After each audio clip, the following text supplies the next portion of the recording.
Better leave it to the professionals.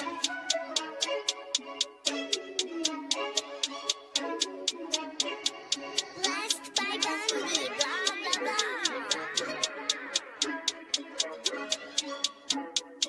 Started off with a bit, now I got coin.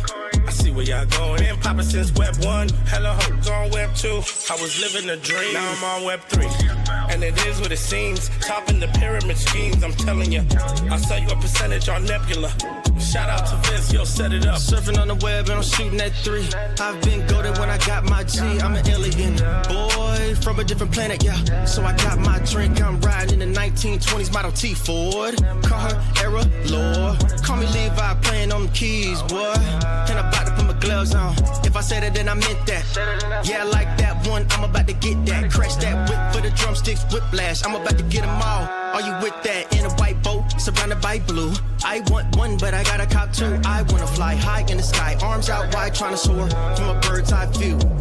I'm on fire, Ricky, Bobby, cracking the pavement, Whitney, Bobby. I'm a Saki bomb, Hiroshima, Nagasaki. Bruce Wayne been a dog, and I keep it 101, cause I'm feeling kinda spotty. You sipping on some rock, and I'm sipping on octane. The only thing around my neck is the Started off with a blockchain. bit, now I got coin. I see where y'all going. Been poppin' since Web 1, hella hoes on Web 2. I was living a dream, now I'm on Web 3. And it is what it seems, topping the pyramid schemes, I'm telling you. I'll sell you a percentage on Nebula. Shout out to Vince, yo, set it up. NFT, Twitter, blockchain. Seeing with the ghosts and we ballin' like LeBron James. Crypto. We can make a trade, get the memo. The field's not falling for the FOMO. Listening to Coffee with Captain. You know we worldwide, they loco. I ain't never gonna stop rapping. Orlando, yeah, we working magic. We rocking Ethereum entities. I just went and caught me a half base. Man, I gotta shout out Started the off with a bit. now I got coin. I see where y'all going. Been poppin' since Web 1, hella hoes on Web 2. I was living a dream, now I'm on Web 3. And it is what it seems, topping the pyramid schemes, I'm telling you. I'll sell you a percentage on Nebula. Shout out to Vince, yo, set it up. Breaking the mood to choose one, but they got knowledge to move, son. I'm shocking in shades with my brother in suits, yeah, them blues is coming. Even though it's hard to pick, eeny, miny, mo, soda on the mix, no biting lips, it's time to go. Index number 1, no thumbs up, you gotta scroll. Looking at the ghost in studio, it's time to go. Had a helmet on by myself until I met a mask that wanted to have a face off. So I had to bring my chainsaw, full tank of gas in the ride with my brakes off. I'm A1, but a different kind of steak sauce. GM, welcome to Coffee with Captain. Thanks so much for joining us. If you haven't done so, give us a like, a post, a repost, a bookmark, all of the above on the spaces would be greatly appreciated. We're also live over on X video. I'm going to drop that up top here in a second, as well as the YouTube link and the Abstract link. Congrats to all the Abstract XPers out there. I saw new updates, not sure what yet, but some changes to the Abstract XP system. I will say I got a nice little bump in my XP for the first time in a while, and I've not done anything differently. So I don't know what it means.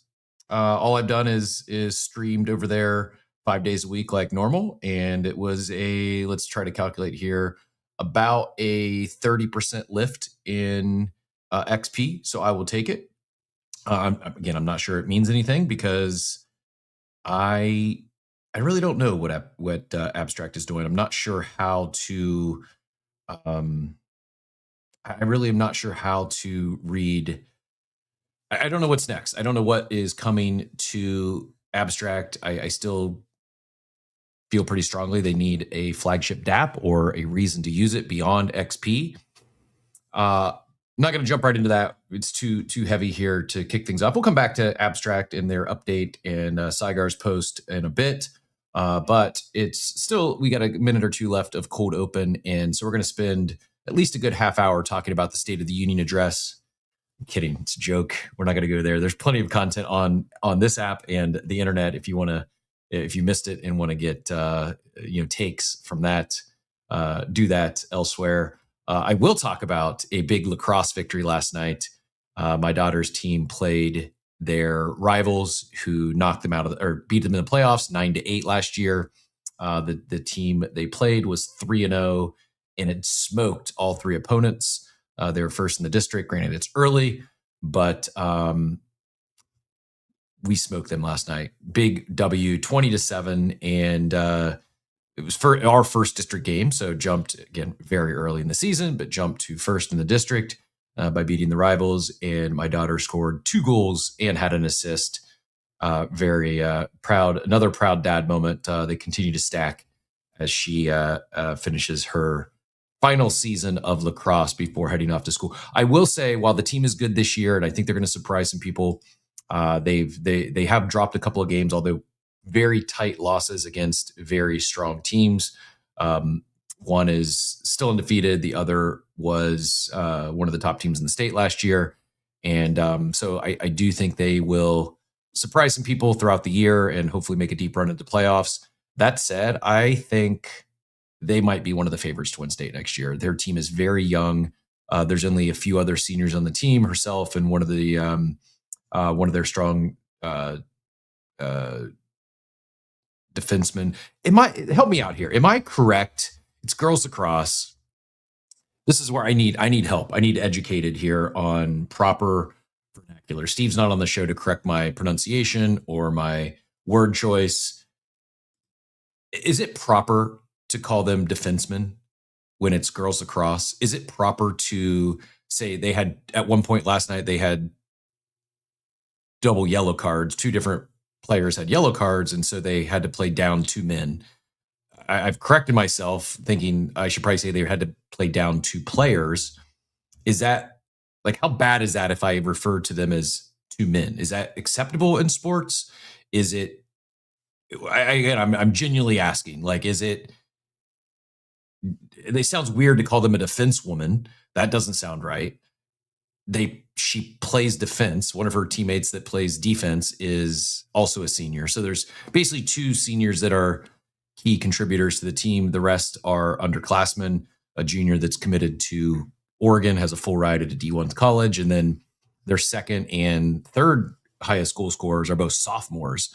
One of the sophomores already has tallied 100 goals just 5 games into her sophomore season. Pretty insane.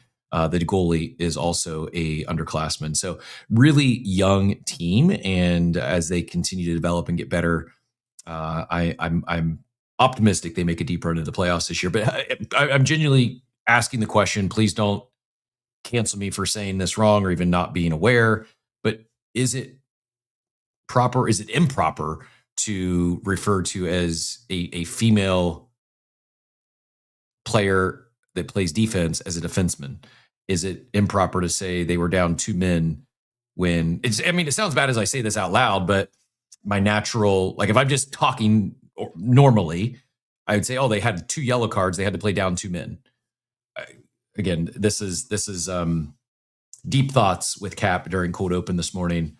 So I'm waiting for someone to correct me or tell me it's okay to refer to the female defenders as defensemen.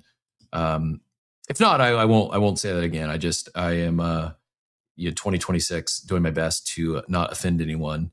And anyways, GM to Katie over in the abstract chat. Appreciate you as always, keeping it down the fort over there. The YouTubers are popping off already. Appreciate you all. Helpful Soul, Otis, Web3 Warhead, Diablito. Again, if you're not subbed to our YouTube channel, you're missing out. We've got some big plans over there. We're closing in. We've got a very GMV man. We've got a very fun giveaway this Friday. Actually, we've got a $250 BZ claw pool. Let me just pull it up. See what's in the claw currently. I mean, you're talking some potentially pulling a real grail over there. The TCG Gold on BZ is no joke. This is potentially someone could be walking away. Oh, restock in progress. Even better. You're going to get a fresh gold claw pull on Friday. Don't hold me to this because they might restock it and the big grail prizes could get pulled before Friday. But last couple times I've looked, it's been anywhere from like $5,000 to $9,000 in that TCG Gold claw pool. Joey's going to help bring us up to speed here. Again, this is going to go. Our February community member of the month is going to win a TCG Gold claw pool from BZ. That is, could have a very, very big prize. Congrats to Sun Frontin. Sun Frontin passed 1,000 subs. We have some catching up to do. if I think I told Cap, if we don't pass Sun Frontin by the end of the year, I have to retire from Coffee with Captain. So if you like the show and don't want to see me retire after 1,000, I don't know, we'll say around 1,300 shows. I can't do the math in my head. It's 261 episodes a year, every weekday, not counting leap years. So 261, it would be around 1,400, something like that. Quick math. We need to pick it up. We need to pick it up real quick if you want to see the show continue. If you want to see us if you want to see us break the Cal Ripken streak, we need some help over in the YouTube streets. Yes, and please, if not for me, do it for Payne. Do it for Payne. Payne, actually, the true story, I hope he doesn't mind me sharing, the guy has a bonus on the line. If we can hit, it's a very lofty goal for our YouTube subs, but he's got an annual bonus that rides on how much we grow our YouTube base. So I'm shilling our producer Payne's bags by attempting to drive you all to YouTube. I'm going to go to Joey here in a second. Joey and Warp Joe, like brothers from another mother, basically the same person. Both agree that American cheese isn't even cheese. The top three cheeses for Warp Joe is sharp cheddar, blue cheese, and a Swiss. I'll agree with the sharp cheddar. That's probably I feel like gun to head, I have to pick a quick one. Actually, no, I would probably say like a fancy goat cheese, like a good goat cheese might top sharp cheddar. If I'm making a burger or something, sharp cheddar all the way. Like if you do a burger and you slap American cheese on there, you're not an American. I take that back. You're an American, but you're like I'm trying to say think about what I can say without offending a good chunk of the people. Just level up your game. Go from American cheese to sharp cheddar. Swiss, I would also, is acceptable. I would add provolone is another go-to. I can't remember the last time I put American cheese on a burger though. I agree with Joey and Joe's take there that American cheese is not, it's like plastic for the most part. But let us know in the chat, what is your top three cheeses? I'm actually not doing burgers tonight. I'm going to grill some steak. Hopefully it's above freezing out by the time I do that. Florida's had an interesting week. If you're not following the national news, we had close to freezing temperatures. Some part of the states might have actually touched 32 degrees. Another good time to short oranges if you haven't yet. And fires. We've got like California wildfires hitting the Everglades, the Naples area. It was a pretty gnarly fire. I don't know if it's still going. I think they've got it under control, but looked like it was pretty gnarly for a bit. The smoke you could see all the way down in Joey's neck of the woods on the other side of the state. But Joey, GM, I know you said you agree with Joe that American cheese isn't cheese, but what are your top three cheeses? And then fill in the dots with what might we have to look forward to with this TCG Gold Claw Pull on BZ to celebrate our Community Member of the Month for February? Hey, Jim. So we're not actually restocking right now. We're actually going through like a big upgrade. Okay. We're upgrading to smart wallets, which is a big upgrade for those of you that are like tech dev savvy. Smart wallets are what like you use on Abstract and other things. They're essentially like smart contracts, but wallets is from what I'm being told. So that's why everything is paused right now because we're upgrading our BZ wallets to smart wallets. Very cool. But the Gold Claw. So the great thing about the Gold Claw is even if you don't win, even if you don't hit a Grail, you still could hit something anywhere from 150 and up, right? So it's still going to be a nice little win if you don't hit a chase card. But we've got cards in there typically, the biggest cards we typically put in are 8 to 10,000. But there's a lot of cards, 250, 500, 1,000. So there's some really cool stuff in there. There's Pokemon and One Piece in the Gold Claw. So regardless, it's still going to be a nice win, right? Like even if luck isn't on your side that day, you could still walk away with $150 to $200 just for being a great Coffee with Captain community member. Love it. And then, here's my take on cheeses. I think it's really difficult to pick a top three cheese because the cheese, there's a cheese for everything, right? So if we're talking about like on a hamburger, American cheese is not cheese, right? It's processed. This is shit. actually a good take. Cheese. So let's so everyone has the same parameters. Your top 3 cheeses to put on a burger, because we're talking like a charcuterie board. Like goat cheese is in conversation. Not putting that on a burger. So yeah, your top 3. Because I think also when we're dunking on American cheese, which can we take ownership of a better cheese than something that's just a piece of plastic, please? But if we're talking burger, something you're going to put on a burger, because that's I think where we started here by dunking on American cheese. I don't know where else you would eat American cheese other than on a burger. Maybe a grilled cheese. So burger or grilled cheese, what's your go-to cheese? Top 3 cheeses, Joey. Yeah. It's sad to say, but the best melting cheese for a burger is American cheese, and that's just because it's made of shit. But for real cheeses for a burger, I think it's got to be like a yellow cheddar, a Swiss, and then if you're going to be like really adventurous, I don't mind like a sauteed peppers and onions on my burger with like a feta cheese, and go like Greek style burger. But it's definitely Swiss and cheddar are the top 2 for burgers. I need to level up my burger game apparently, because goat cheese and you said Feta. I don't know. I mean, maybe in a restaurant, but I don't think I've ever done that at home. And we might say forget the steak. We might do steak burgers tonight. Literal steak burgers, not ground steak. Also, Florida Joker, thank you. Proper vernaculars, defenders. Yeah, that sounds accurate. Defenders and players. Yep, I'll drop the defenseman.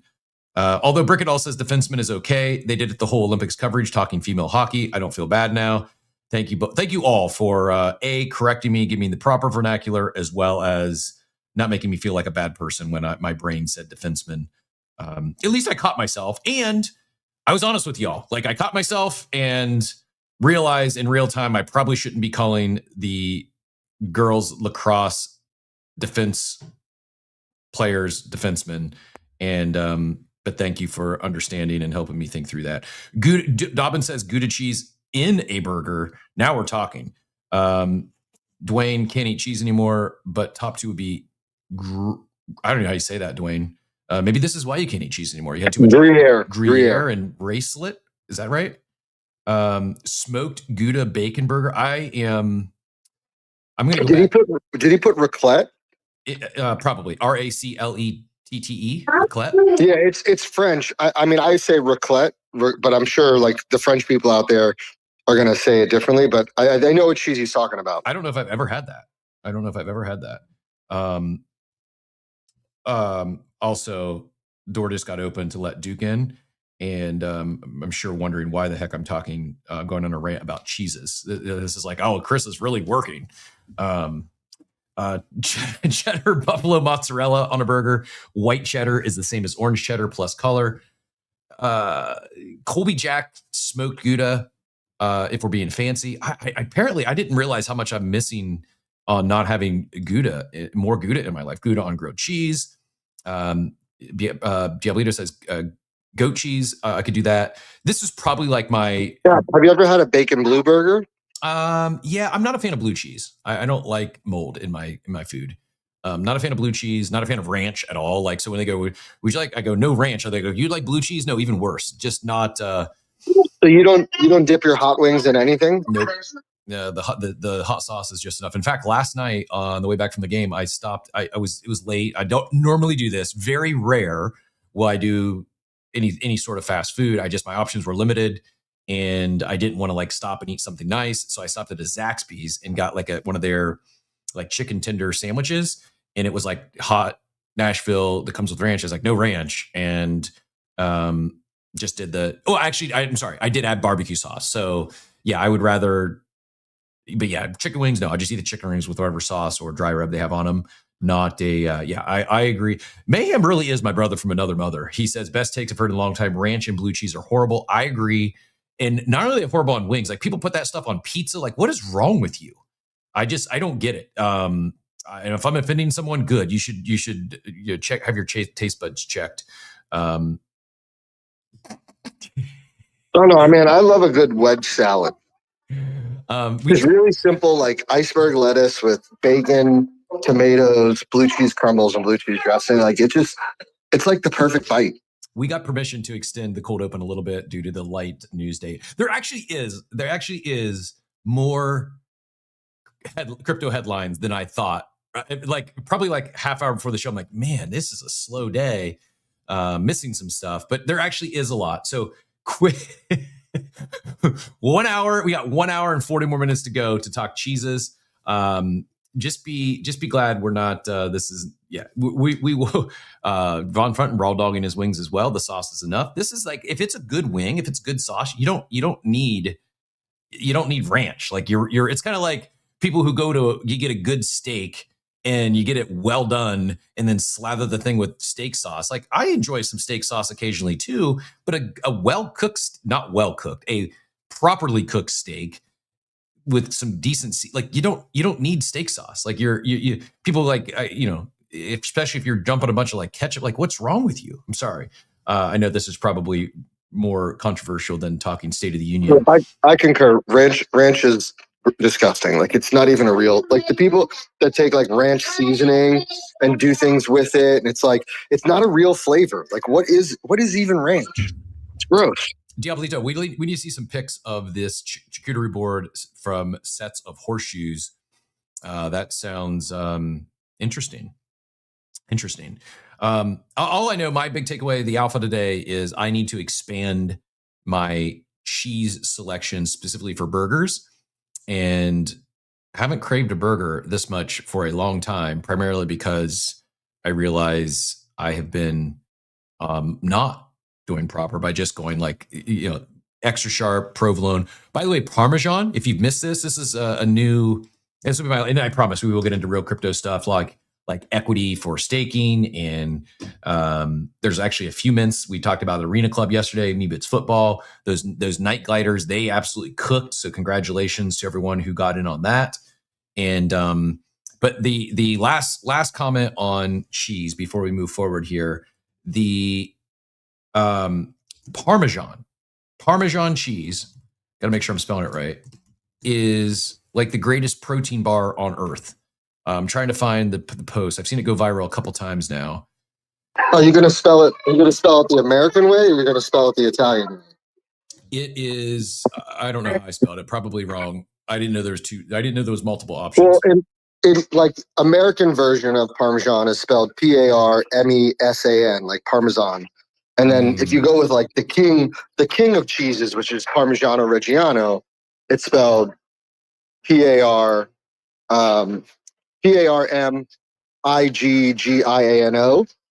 So that's the king of cheeses, Parmigiano Reggiano. That's what everyone calls the king of cheeses. I do Hizzy with the comment of the day. I don't know how we missed this. I buried the lead. We've spent 23 minutes talking about cheese, and somehow we don't have our regular becoming a favorite guest speaker. NFT Cheesus is somehow not on the show today. Of all shows for Cheesus to miss, this is an all-time fumble. Someone DM Cheesus and tell him we've been talking about his namesake for 23 minutes, and it's very important that we get the self-proclaimed Lord of cheese. We need to know what his top 3 cheeses are if we're going to have this cheese conversation. But I have this isn't the exact post I saw. I've seen a few of these. They're all basically similar information. It's so funny how someone will go viral with a post on Twitter, and then you see like some people just blatantly copy the post and send it off as their own. But it's like multiple, like this. Yeah, so like this is just a quote tweet. Okay, so this is the original one.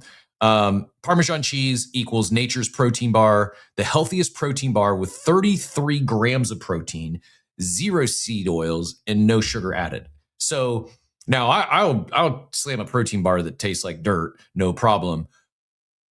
What are we talking about here when we're talking like how big of a bar of Parmesan cheese do I need to eat to get 35 grams of protein? Because that is per 100 grams. What is that? Like how big of like I'll eat Parmesan cheese on pasta, but just munching on a bar of Parmesan cheese, nutrient dense edible block. Yeah, it might be edible, but I just don't know. It's very important how much we're talking here if we're going to. You need a lot.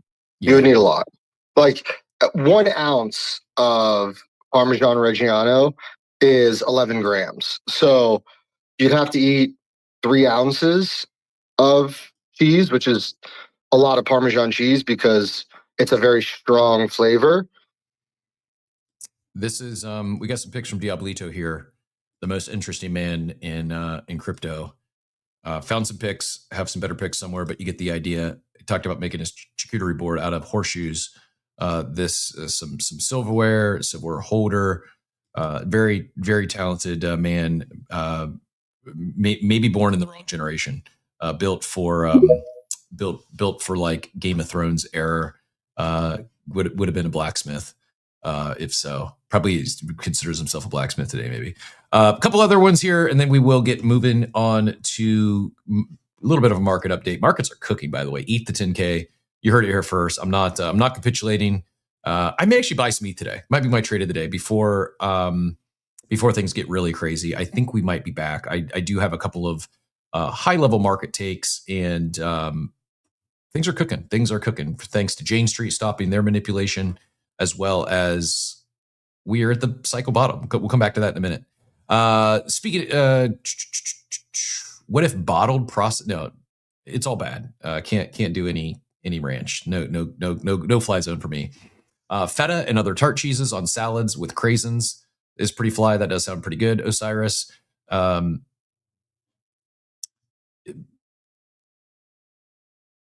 Forget his GOZ pounds math. Yeah, I did forget my math. I'm not enough coffee yet this morning. Diablito says, trained the horses that played polo on those shoes too. Pretty cool. Someday when I grow up, I want to be like Diablito, live on a ranch and have a bunch of dogs. Maybe a direwolf, a wolf dog. Kid you not, can't make this up. I shared it in the war room yesterday. I'll see if I can find the pic. After talking about direwolves and wolves yesterday, if you ever doubt that your phone is listening in, I don't I can't remember the last time I actually posted anything on Facebook. I'll go in like once a week and check if I have any messages or someone's birthday I missed. Very inactive. I'm actually going to do some marketplace shopping, I think, this weekend, but very, very, very rarely do I use the Book of Faces. Open it up yesterday briefly. The very first post I get served up is a picture of a woman I dated briefly like 8 years ago and haven't interacted with or engaged probably since. And so it's not like someone I see regularly in my feed when I do open it up. Anyways, it's a picture of her with a wolf dog. Like, can't make this shit up. Like, they all listen in. So like when you talk about robot vacuums looking in, I already assume that if someone wants to see in my home, they probably already can. Maybe not as easy as they could if I have more robot vacuums running around, but they're listening in, they see in. And also we will tie this into crypto and the ethos of crypto a little bit. And as more institutional adoption occurs, are we going farther and farther away from the core ethos, the original ethos of the alternative, the censorship free, the decentralized nature? I know Outer was talking yesterday about Vitalik getting a hard time on, selling some ETH to fund other projects. And Vitalik is probably one of the few leaders in this space that really does, I feel anyways, hold strong to his principles, his core values, his beliefs. You don't have to agree with all of them, but the guy doesn't waver. Doesn't seem like money's changed him, quite frankly, at all. I don't know. I didn't know him when he founded Ethereum, but I respect a man of strong conviction and ETH to 10K. All that said, quick market update, and then we will find our way back. If anyone didn't get your cheese takes in, go ahead and drop that. Thinking on what did I name the title over on YouTube today? Equity. We'll talk a little bit about Backpack as well. But before we go there, looking at the markets, which absolutely on a little heater, hopefully it lasts more than a day this time. Despite the heater, fear and greed, still extreme fear at 11. This is when you want to be buying. We're seeing some positive momentum, and fear and greed still extreme fear. Bitcoin up 5% on the day to 66,000. ETH up 7% on the day to 1959. We break 2K today. It looking good there. XRP up 5%. BNB up 4%. Solana up 9% on the 24 hours, up to $83. Doge up 5%. Cardano up 8%. And the woolly mammoths are making a comeback. Hyperliquid lagging a little bit, only up 2%. Monero, speaking of privacy coins, up 3%. Chainlink up 6%. Some very positive momentum across the board. And maybe it's short-lived. PayPal USD, we're going to come back to, not that we're going to talk about stablecoin price action, but I do think PayPal is in the news, and it's not even really been mentioned yet, or the dots connected.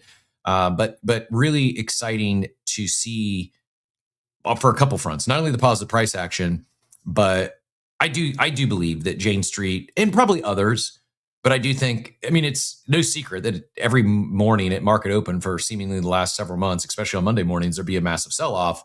It just seemed, for my small brain that doesn't understand deep into TradFi markets, at least at that macro level, and how money moves and all that stuff at a very intelligent level, it seemed very obvious that was not organic price action. When you see the sell off when markets opened every day, a lot of people were alluding or speculating it was Jane Street. Well, Jane Street gets caught up in this lawsuit, alleging that they were the cause of the Do Kwon, Terra Luna, and that crash, and did some funny business behind the scenes to at least accelerate that crash and the ultimate fallout that resulted following that. And then almost immediately the 10 o'clock sell off ceases. In addition to that, we have, let me see if I can find it, the Bitcoin bottom. Historically, I don't personally believe that 4-year cycles are still a thing. I think we've moved beyond 4 years. However, if you do believe in the 4-year cycle, it's time to get bullish again. 4-year cyclers are ignoring the fact that Bitcoin has always bottomed 23 months after its previous all-time high. We are now at 23 months. The charts are the charts, and we're 23 months past all-time high. That's usually marked the bear market bottom. Here we are.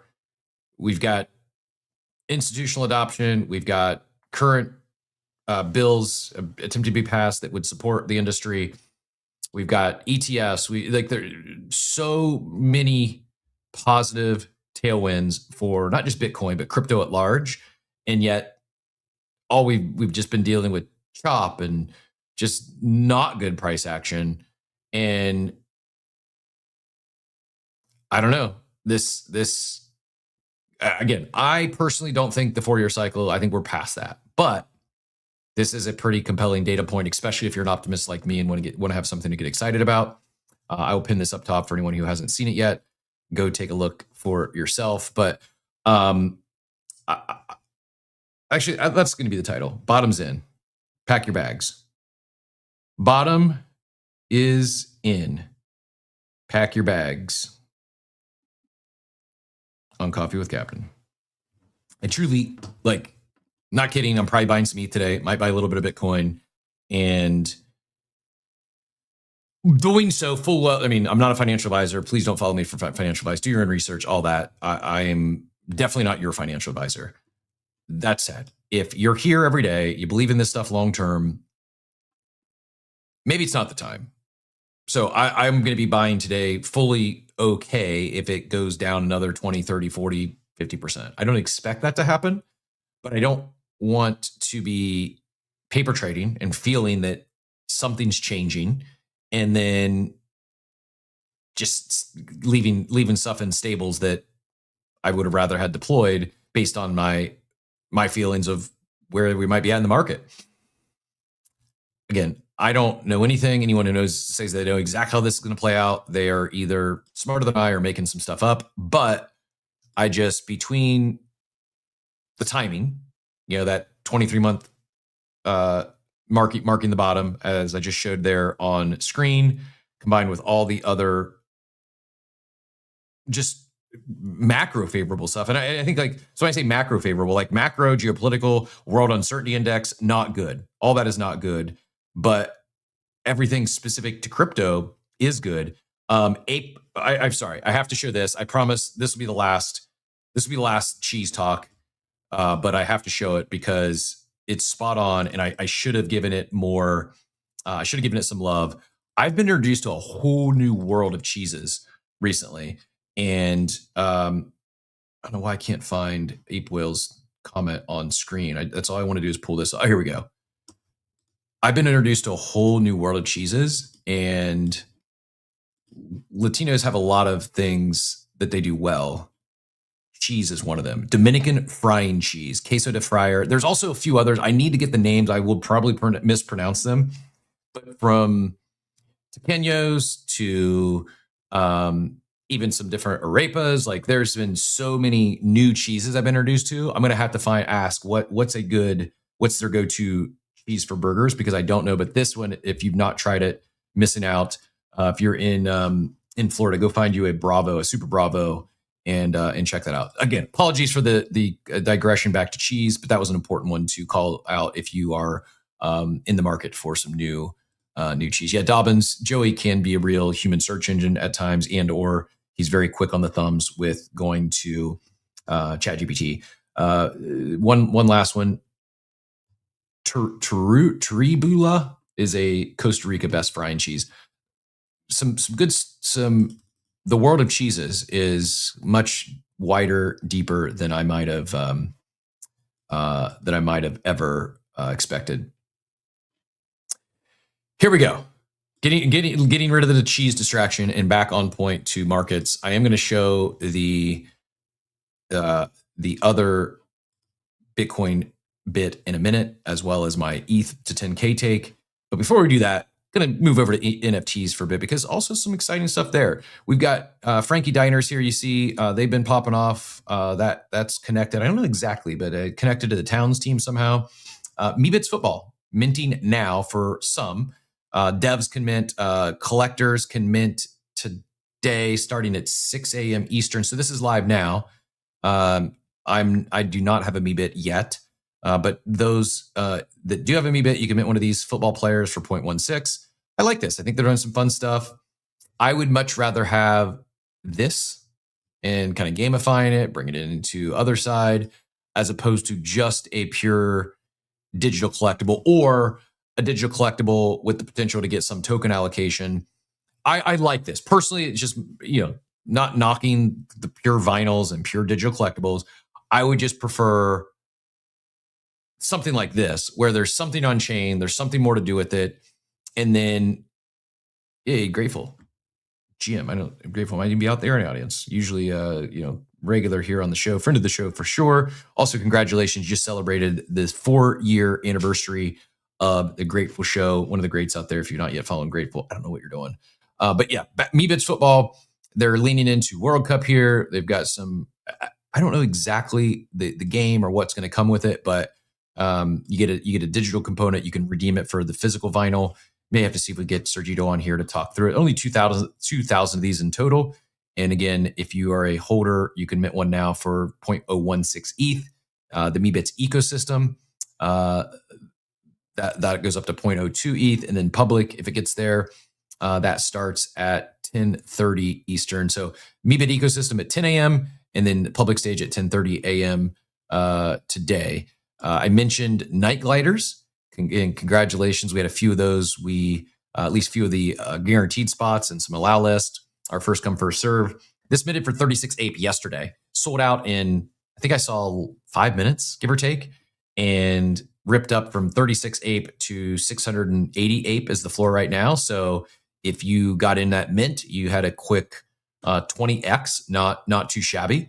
New mints continue to do okay, I would say. 224,000 ape in volume, 28K. And congrats to the pilot and the Night Gliders team over there at this Trainers Mint. I think I saw a reveal coming up in the not too distant future. Not sure what Mega Honey Badgers is, but that's another one popping here on the timeline. Couple of the OGs though, apes are sitting at 6 ETH flat on the day. But when you ETH's ripping up 7-8%, it's a nice win, at least in terms of US dollar standpoint. Pudgy's up to 4.45. Hypers up a percent. Punks basically flat at 29 ETH. Little Pudgies down slightly to 0.5. Death and Taxes Citizens, not sure what that is. Showing down 81% of the day, but I'm guessing it was a newer mint. Doodles up 12% on the day. What's driving that? Anyone have an idea why Doodles would be up 12% on the day? Maybe I missed an announcement or maybe just a sweep. I'm not sure, but 0.54, highest I've seen them for a bit. Normies gave up some of their pump. They're down to 0.04, down 33% on the day, but still up above mint price. Milady's up 6% on the day to 1.4. Mutants down 1% to 0.9. Quirkies up to 0.92. In the battle between Quirkies, Good Vibes Club, and Mutants, Quirkies take the lead in the race back to 1 ETH. Moonbird's up 7% of the day to 1.5. We just talked about Night Gliders. Del Mundo's giving up some of their pump down below 0.1 now to 0.09, dropping 16% on the day. Azuki's down 3%. Good Vibes Club down 4% to 0.83. Mr. Sheeb, one of those new ones, down to 0.01, down 40% on the day. And V-Friends, 1.25, down 1% on the day. There. Nouns, I don't know why I saw this today, but I saw Nouns up to 0.55, up 29% of the day. It's still going, right? Now there's still one noun being minute a day for Nouns now, I'm guessing. Codas, 0.75, up 4% of the day. I was joking yesterday when I said Codas are going to flip punks, but Codas and Other Deeds moved to the new royalty protected contract. Interesting. Thanks, Hizzy. That helps. So Doodles are being targeted for the second time now by Death Star, the Cyberkongs project, where they buy whatever collection they're targeting, they buy it and then they list it for 20% below the floor. And yet that's had the impact of sending the Doodles floor price up 12%. So when we first saw this, there was some concern over, is this going to decimate some collections? Is this going to send them to zero? Seems to be quite the opposite. Oh, Dwayne, thank you for the correction. I misspoke on Night Gliders. Still up, but it's more like a 2x, not a 20x. They minted for 36 USD, not 36 ape. They minted for 36 USD or 360 ape. So thank you for the correction. I pumped there a little too much. Still up for mint price, but not quite the 20x that I mentioned earlier. That's my bad. Thank you for correcting me. If I ever make a mistake, please don't be shy. Please do correct me. I'd rather be corrected than give misinformation, even if it is a market update. So yeah, thanks Hizzy. Thanks, Dwayne, for helping co-produce the show and correcting my errors and omissions. And we had another announcement here from Burnt Toast. Thanks, Swiv. This I did miss this. So this might have something to do, maybe more to do with the pump than the Death Star target. The broader team now has access to Doodles AI. Studio grade content is coming at me from all sides of the business. It's surreal. The IP can finally see its full potential.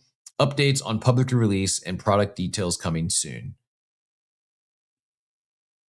It's cool, I guess. I still struggle. I'm not taking shots. It's a genuine question. I struggle to understand what's different from this than many of the good LLMs that do good with image creation. ChatGPT, for instance. I'm curious to see what is included in that public release and the product details. I'm genuinely curious. I'm not taking shots. I'm genuinely curious. I think it'd be very challenging to build in AI right now when the large, the LLMs, the behemoths they've got billions of dollars in funding and they're shipping relentlessly. Would be very, I think, challenging to build a differentiating project. I think you got to go hyper niche. So maybe that's the answer, is you're going to be able to do more with that Doodles IP than you could elsewhere. One thing that I see on here is secure in vault. I'm wondering what that means when you see secure in vault. Hold to compare. Prism 1.0. Prism, I'm guessing, is what they're calling their platform. And the people like it. The floor is responding well. So we'll look for it. I don't know if we have a timeline on that other than coming soon or soon-ish. But Death Star, their update here. Since launch, they've purchased and sold 611 NFTs at a 20% discount to traders and collectors. 75 Moonbirds, 8 Doodles, 4 Mutants, 62 Nakamigos, 34 Cool Cats, 62 Captains, 252 Otherside metas, 93 Mythics, and 21 Little Pudgies. And then again, they're targeting Doodles once again. Let me go find Quit's post here because I don't want to misspeak. I am very pro royalties, and the announced yesterday they just upgraded the contract on the codas and the other deeds. Codas and other deeds were upgraded to ERC 721C compatible creator token contracts. This replaces our legacy royalty enforcement contract, this replaces our legacy royalty enforcement path with limit breaks model, which is more compatible with how modern NFT marketplaces operate. For now, both collections are in an open rule set to avoid disruption. Existing listings remain fillable. However, new listings on OpenSea and Magic Eden will include a 5% creator royalty. Next week, we will switch to a restrictive rule set. At that point, listings that don't satisfy royalty rules will no longer be fillable. If you have a deed or a coda that's currently listed and you want to keep that listing, make sure to recreate it under the new rules before next week. So there you go. If you have a listing and you want to keep it listed, you're going to need to recreate it with under the new rules before next week. Otherwise, it'll the listing will be pulled. I'm for this. I'm going to look. I don't think I saw much pushback here. So Jay says, interesting that you're able to upgrade them versus migration mechanism. Quist says, generally against upgradability, but in this case, I'm thankful for it. Same. Like, do I appreciate that the Bored Ape Yacht Club contract's been frozen and that contract's not? Yeah, I do. Nothing. Again, that's this PFP is the only digital asset that I own that where provenance means anything to me personally. Most, though, especially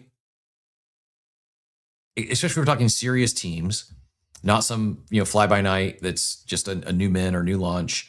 I like the fact that they can upgrade the contract. They can evolve the tech as things grow, and I think that's part of the perks of building on chain is it is programmable tech. You can continue to do good stuff with it. There's one. Nice to add a 5% loss to a 90% loss for many.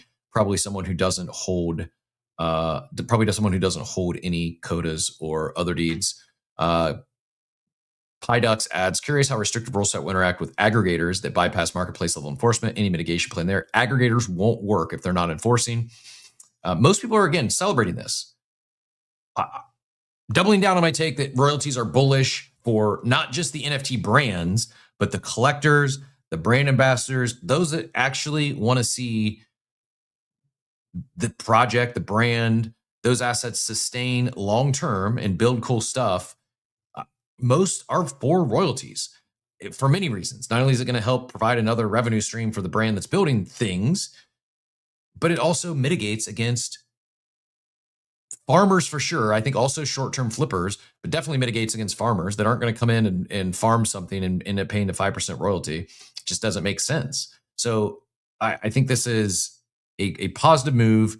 And if you missed it, the opportunity to plug our newest partner, Unvault, we had on the show Monday talking about their solution. Now, because not everyone, has a Quit on the team. Quit, one of the most respected devs in the space, done a lot of great work, both from an auditor standpoint and helping fix some things when they break, as well as helping you do some cool stuff.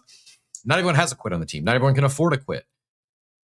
Unvault, by the way, their contract being audited by Quit. That is, not everyone can afford that. Unvault has a solution for anyone in the space as an option to not just migrate to a new contract. I mean, it's going multi-chain. You heard the team. I'll go link the full interview here in a minute if you missed it. Especially if you're a founder, especially if you're a builder, I'd recommend going and checking it out. Yes, they're a partner. They're not paying me to talk about them today. Talking about them and the reason we partnered with them, because I believe it is a great solution for builders in the space. I believe it's a great solution for collectors and communities in the space. So whether you're a builder, a founder, or even a passionate community member, encourage that team to go check out Unvault. It really is a great solution for many that don't want to go spend, the top dollar, go hire the top devs in the space to do things properly. This is, a much more turnkey economical solution that's been audited or being audited by Quit. An Idiot GM, welcome to the stage. Also, Jesus, I see you out there. I'm not sure if you got pinged or not. We spent we extended cold open first 23 minutes or so talking about Jesus today, and someone mentioned, of all days for Jesus not to be here, we were talking about your being the Lord of Jesus. We had to get at least your top 3 cheese takes. Top 3 cheese takes, not cheese steaks. Top 3 cheese takes. So Jesus, if you can come up, welcome to join us. If not, just drop in the chat. If you're grilling a burger, what's your top 3 go-to cheeses on the burger? The people demand. We got to know from Jesus himself, what are the top 3 cheeses out there? The only criteria is you cannot say American cheese. I mean, I guess if that's on your list, you can, but if you say American cheese, we're probably going to have to strip you of your title of Lord of Cheeses. I can tell you right now, me and cheeses are both pretty backwoods. American cheese might be it. I don't know. But on the subject of royalties, I think there's a little more nuance to it than just the binary of royalties good, royalties bad, right? I mean, there's an argument to be made about the percentage of royalties that promotes or hurts volume on the collection, right? I mean, there's a point at which that slider has been turned up too high, and I think a lot of brands have turned the royalty up a little too high. Especially, what's your opinion is too high? Like I've seen some at like 10%. I think Del Mundo's might be the more recent one that's at 10%. I think that's a little extreme. 10% is crazy. It's insane. I don't know if 5% makes, I guess, sense. I don't know. 5% is like the highest I want to see. And you better be an artist. And here's the other nuanced and this is like my hot take on royalties. If you have shilled me your NFT and I bought it based on we're going to be the next Disney, we're going to build this giant profitable brand, we're going to sell merch and have TV shows and all this, that, and the third, then you should not need royalties to make money. In fact, you should probably turn the royalties down so that your brand can be pushed to the forefront by promoting the volume, by not having royalties. Any royalty at all is a little bit of friction on volume. It just is a little bit. Yeah. And if you want to be at the top of the volume board on OpenSea when people come in, and you're telling me that you're going to make this giant, huge profit generating business, and then you turn up the royalties, all of a sudden I'm inclined not to believe you as much. Now, if you're an artist, there's a lot of circumstances where I'm 100% for royalties. If you're an artist who came into the space and is proliferating your IP and that's it, and it's all community and art, then sure, you 100%, especially if you're sticking to it and really being a part of the community and all that, you 100%, I'm all for royalties. But if you tried to convince me that you're going to generate revenue with your business, I'm way less inclined to be happy to pay royalties at that point. It's a fair opinion. I don't think it should be their only revenue stream, but I don't have an issue with it being a revenue stream. And I think royalties, in my opinion, it's more than just the revenue stream. I think it helps mitigate against the farmers. And we've seen farmers wreck collections. And it kills momentum and it's the wrong kind of volume. I don't think that NFTs, whether you're talking collectible art or there's some sort of access or utility. I don't think they're meant to be traded at extremely high volume. I get it. When you say farmers, you mean blur farming, right? Because I would say I mean, any marketplace farming. Blur farming is what comes to mind, but I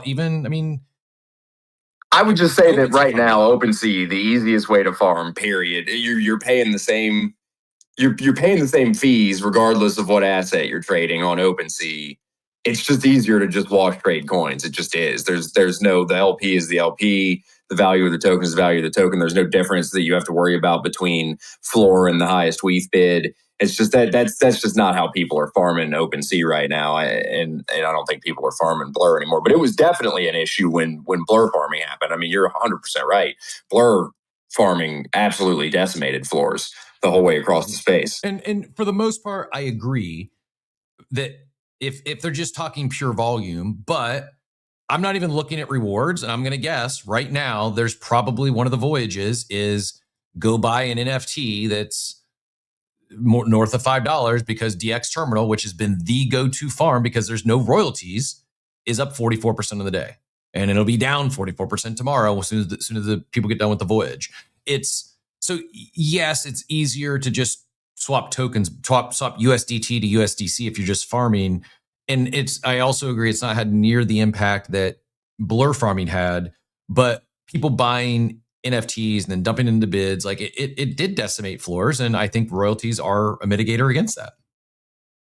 That's fair. That's fair. I mean, most of these OpenSea voyages are very specific and on the lower end. I mean, the highest voyage I've seen is like $50, and the appropriate collection just pops up, even if somebody has to make one, right, to farm any given voyage on any given blockchain, and they have zero royalties. So I wouldn't say that it's a detriment to like actual blue chip like NFTs, right? Like the NFT collections that are being farmed are there to be farmed, I would say. That's fair.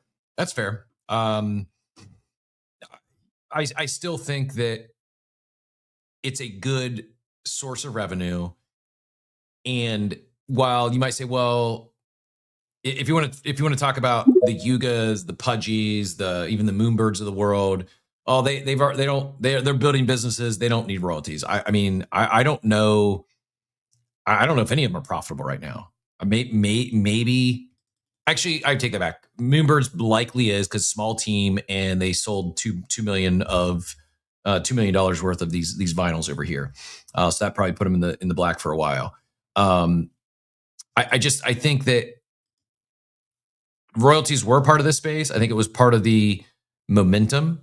I think you mentioned artists, and I think not just artists. I think if you're an entrepreneur and you want to leverage NFTs in a crypto community to launch a startup and bootstrap your startup, it's a great way to get started. Now, it's not going to last you forever, but I get what you're saying, but also consider that a lot of entrepreneurs, if you don't go to NFTs, if you go to just VCs to raise for a business that you're going to start up, there is no asset that people are trading for you to get royalties on. The mint price, right, of most of these blue chip brands should have been their startup money. If the pitch is we're going to create a revenue and generating and profitable business, then the mint price should have been your startup funds. Because only in Web3 is there even an asset when you raise to be traded for you to get royalties off of. I know this is a hot take, and I know a lot of people would disagree. I'm sticking as devil's advocate here, but I appreciate the devil's advocate. I really truly appreciate the other side of this, because I don't want everyone just to agree with me. It's not great. It's not great content. We need both sides of most conversation. I think this is a great one. Yes and no. Like, if you're launching today, I don't know if you can get out of the starting gates if you have a higher price mint price.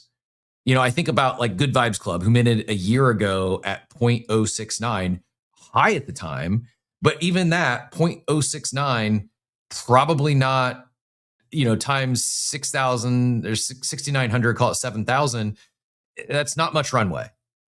Now, if you're a fan of Good Vibes Club, if you're a fan of the IP, if you're a fan of the art, and you're an ambassador, you want to see this brand really make a go of it, would you rather see them have, I don't know, help me do the math, 0.069, we're going to do easy round numbers. 0.069 times 7,000 is 483 ETH.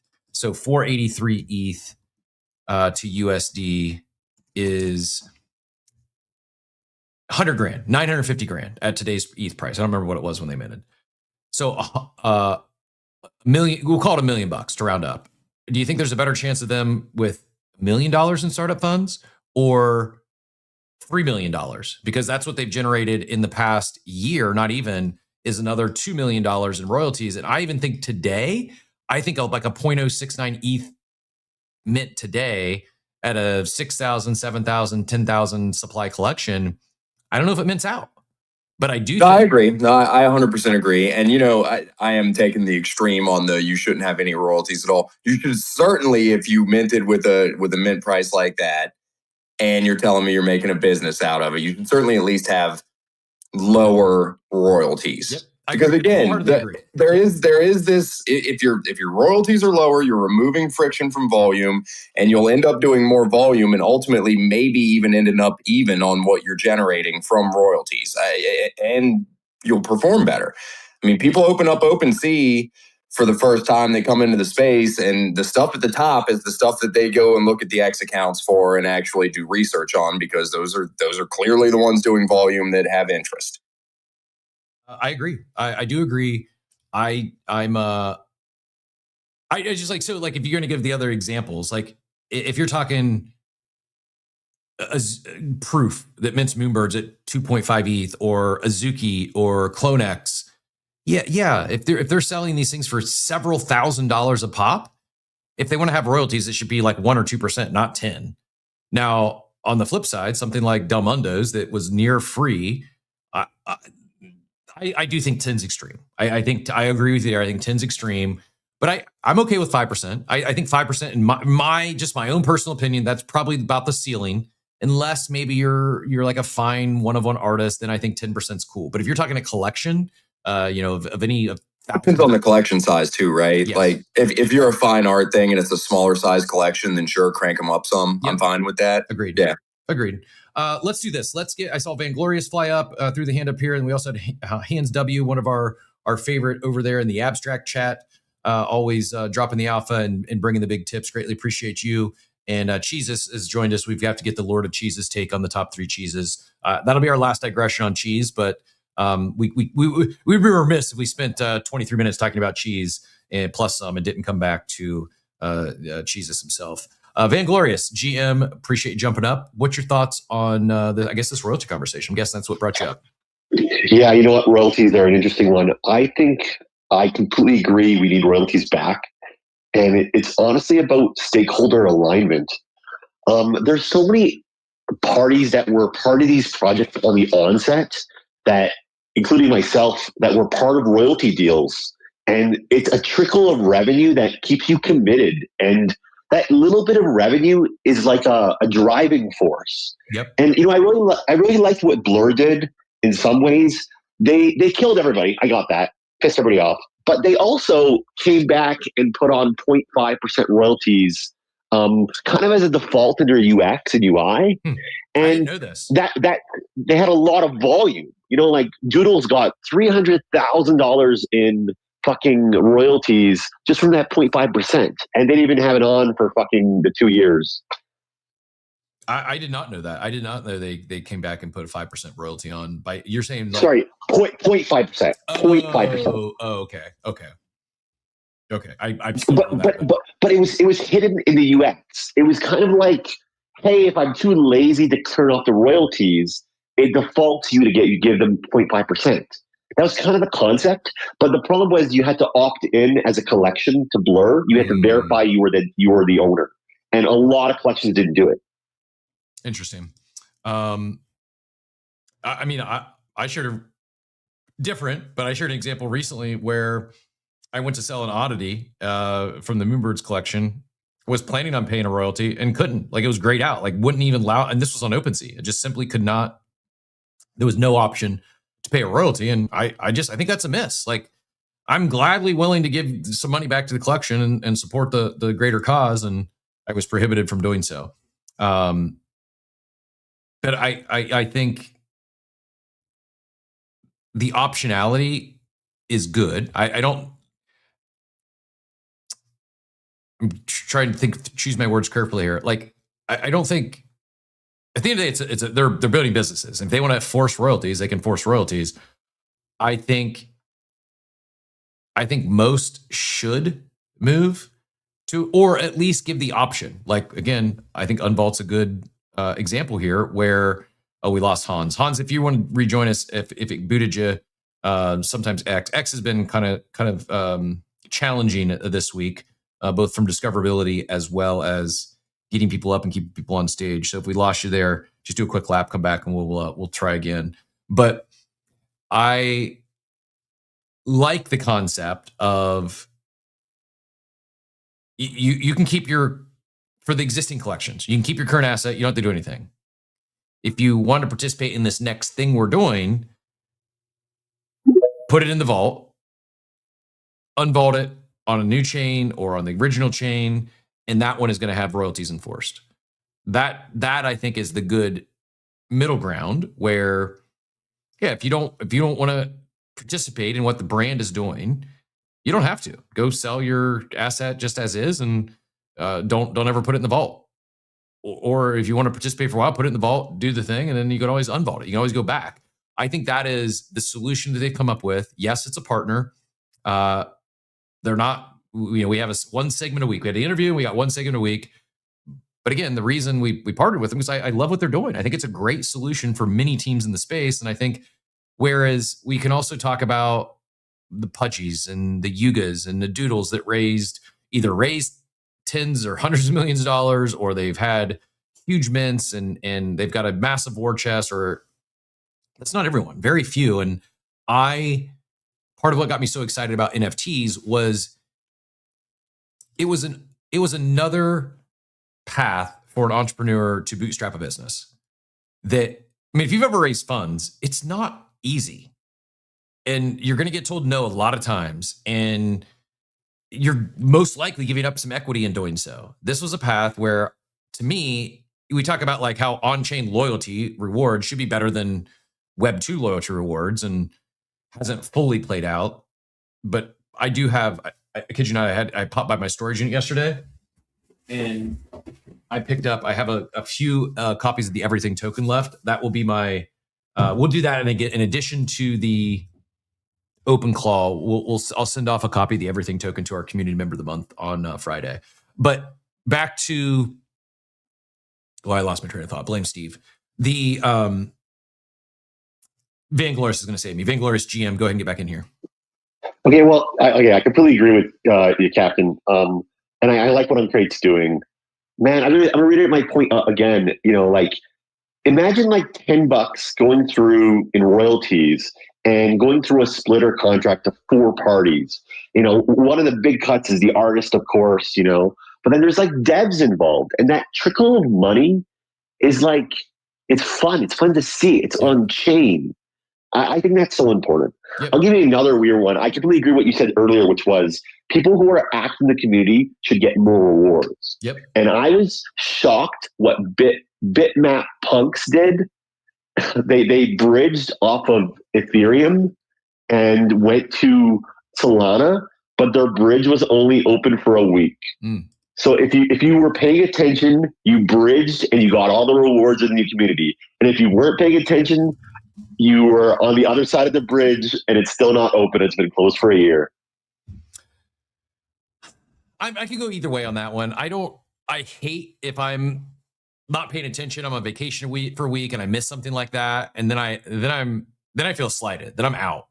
I get the point, but I don't know. I also don't want to be alienating people who are diehard members of the community that just happen to be online for that week. I'm on the wrong side of the bridge. I missed it too. I'm fucking pissed off. But I get it though. I fucking get it. And like, if you're active, the point of it is if you're active, you should get more. And I think that's what Uncrate's doing. They're creating that incentive structure. Yep. I agree. Unvault, but yes, I agree. Cheeses, we're going to keep you waiting for the cheese take, but I want to go to I want to go to Hans real quick. Welcome back to the stage, GM. Thoughts on this? Take it whichever direction you'd like. Hello, good afternoon from me. About the royalties, there's two things. First of all, I think it's a way to keep a non-functional team in place. You give them money and they can keep messing up. I don't like that part about royalties. Fair. And the second is you take money from your community and then transfer that into utility to give back to your community. Then just ask them for money if you want that. Yeah. Why enforce royalties? What's the point? So when you say just ask them for money, are you saying, okay, sell them some vinyls? Are you saying like, should we find a way? No, just say, I'm going to do this and I need money. Guys, can you sponsor it? Here's an example. Like, there's several abstract projects right now that are doing games, right? And they could just let you play the game for free and pillage the rewards pool because you have an NFT, and they could pull it from royalties. But instead, like Maze of Gains from On-Chain Heroes, you buy a key if you want to play. If you want to play, you pay, you play, you get access to the rewards pool based on how you do. There's ways to do stuff like that. There is. And I think I was going to go something like that, where it's like a season pass, or I kind of am surprised we haven't seen, and it's not for everyone, but it's another option back to like some sort of membership type approach, some sort of subscription approach where it's monthly or annually or, seasonally. If you want in, you need to buy the new, pass. You need to subscribe. But systems like that have far more future than enforcing royalty, because the only thing that happens is the collectible moves from one person to another. That's no contribution whatsoever to the community or the team. So being in need of money based on that specific action doesn't match with being a business. Yeah, I mean, I see where you're coming from. I also think of like when I came in 21, it was like this social contract. It just was what it was. It was just part of the space, and I had no problem paying it. Just like if I go pull some cash out of an ATM that's not my bank, I'm paying 3%, and I just accept that. It's okay. I'm not but that matches the fee that the exchange is charging, and I'm okay with that too. You use the service and you pay for that. That's fine. That's not royalty. Fair. I mean, it's valid. And I think it's but that's my take. And I understand that it differs per community and it differs per collection, and some collections have no volume, like the one I used to sponsor. I mean, I'm a big GU fan, and we don't have the volume to make any money of royalties, enforced or not, because there is no volume. Can I make one point about that, guys? So we're in a short time frame here. NFTs have only been around for 6, 7 years, 5 years, whatever it is.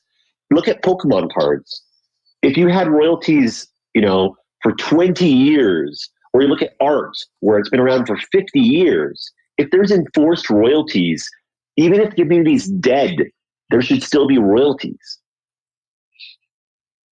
Yeah, I mean, you're saying there should be royalties on Pokemon cards? Is that what I just heard? What I'm saying is, like, if there's a fine artist and they sell their prize work, like 20 years in the future, they finally get some steam. There's a reward there for their first pieces. So, like, that's the beginnings of things. That's to an artist. The royalties don't go to the artist. The royalties go to a team. So, like, how do you different? So, like, let's talk about Good Vibes Club. It is a team.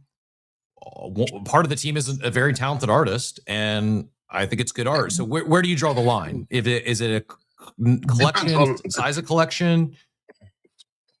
Most of the NFT, it depends. But you have NFT collections where the artist is just a hired person that draws the art, and that's it. Yeah, I mean, I think quite often, in all honesty, and so I mean, artistic royalties is like sort of fine, but in the normal world, it's not usual that the painter gets a part of the royalties if you sell a painting. I agree, but I think that's part of what I love about on-chain. It's part of what I love. I think that it would be better if they did. Like this piece back here is my daughter's first piece she minted on Super Rare. I'm not selling that, but if I ever sell the digital component, she's going to get a royalty. I would love that to be with her just physical art that doesn't have a digital component. I think, especially with the artist, a lot of artists, the whole starving artist thing is real. Like most artists, a lot of artists never have like financial success until after they die. And artist royalties, full in, all in. Yeah, go. I love it. 10%, no way. But that's not. I mean, that was not the royalties that I was pointing on when I started this. That was like the royalties that just go to the team and do whatever you want with it. The royalties that should create utility for the community. That's those type of royalties. I don't think you should enforce them. Royalties for artists, that's a whole different story in my book. Yeah. I think it's also part of it is what are they doing with it? Is the team, is there alignment? Vangloria said that earlier. I think it's, and how do you determine this? There's no guarantee. Like part of it is you're putting your faith and trust in a team that those royalties are going to go back in the ecosystem or provide some sort of added benefit or help grow the brand, not just padding the team's pockets. I do think, in the case of Good Vibes Club, they've used a lot of their royalties to buy Vibester, to reinvest in the ecosystem. And I think especially if you look at the results over the past, we'll just say the past 2 months, 2026, most of the top performing NFTs have royalties enforced. Maybe it's just pure coincidence. I don't think it is, though. I think it is a positive builder of momentum.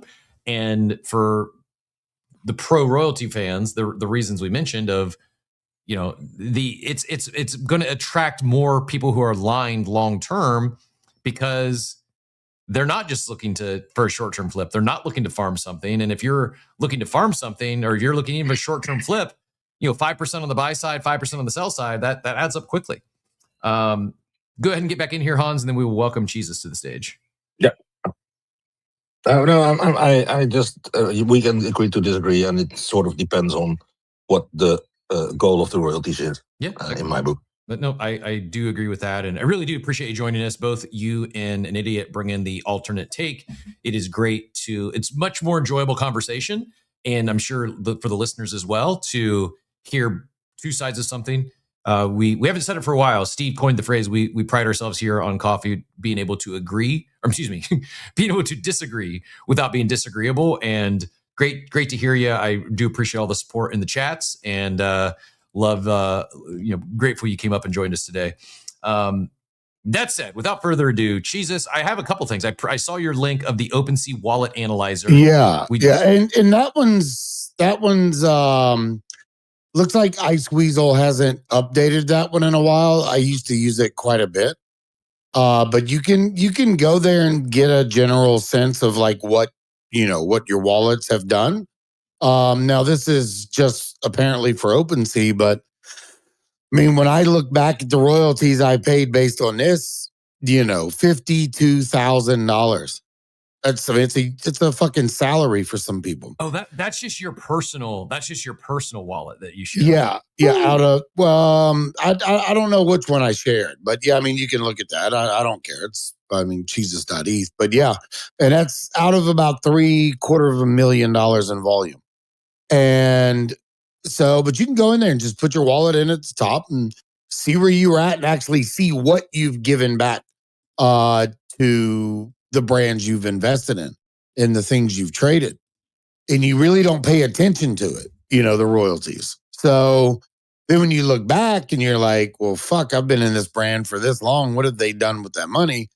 Or, multiple brands or whomever. I don't know the exact information. I don't know the exact, but I thought it was above 10%. But Gary V for VFriends has one of the highest royalties out of anyone. I thought it was 13%. Wow, I didn't know. But I might be wrong. So yeah, and the so people just it's wild. People don't look at it until money is tight. We're in a bear. these conversations don't happen. Nobody gave a shit about royalties when they were making tens of thousands of dollars on mints and NFTs, just flipping. Nobody cared. So we'll see what happens. Do you know where? I just went to pull up VFriends. Do you know where you can see? I don't know. Royalty amount on No. OpenSea? No, and I'm asking Grok right now. Okay, yeah. I don't think it. I've struggled to find this on OpenSea. I just go to Magic Eden whenever I need to see it because it's like in the little banner information part. I don't know that OpenSea shows the royalties without some elaborate amount of digging because I've never been able to find it on there. All right, so right now, according to Grok, it's I know where it is. 10%. You have to set up a transaction. You have to actually set up. It does show like when you go to pay, but it doesn't show when you're just looking at the collection. Sorry, Cheese. Oh no, you're good. So according to Grok, you have 10% royalties on VFriends Series 1. Yep. And then for Series 2, you have 6.55%. So people can go ask him. Well, you're a multimillionaire. If not, dude's worth a lot of money. The company's worth a lot of money. What do you need? What are you doing with the royalties? Like, is that a question to ask the team? I mean, I don't know. You got me. So I did pin up that Dune chart or that Dune report if you want to go see how much you've paid in royalties. I only checked one wallet. I checked the hot wallet. You got me beat on yours at 52K. My hot wallet, which isn't where I've sold my more NFTs of value. This is just like short-term flips and lower price points. That wallet is 43,000 I've paid. Now I'm kind of afraid to go check. I might, when I check some of the bigger wallets where I've had large sales, I might be six figures in royalties paid. My fee spent on the one hot wallet, 22K plus the 43K in royalties. So off OpenSea fees and royalties just on a hot wallet is about $65,000. Not nothing. Yeah, no, it's not. So yeah, when you add all this shit up, it's especially when you're using multiple wallets. And like I look at my MetaMask and I have like 27 wallets, and I'm like, oh my god. Yeah. So, and will that be part of what OpenSea looks at as far as like your airdrops? They better, Steve. Who knows? I think a lot of that's going to be fees spent. I agree. So my fees spent is on this one wallet. It's almost like it's like right under 19 grand in fees. So that's where I think it's going to be between that and historical volume. Is what they're going to look at. So my fee spent was 22,000, and I did a little more. I'm on. So it's interesting. You've paid more royalties, and I've never. I don't think I've ever turned off royalties. So it's just like I guess what I've traded had less royalties.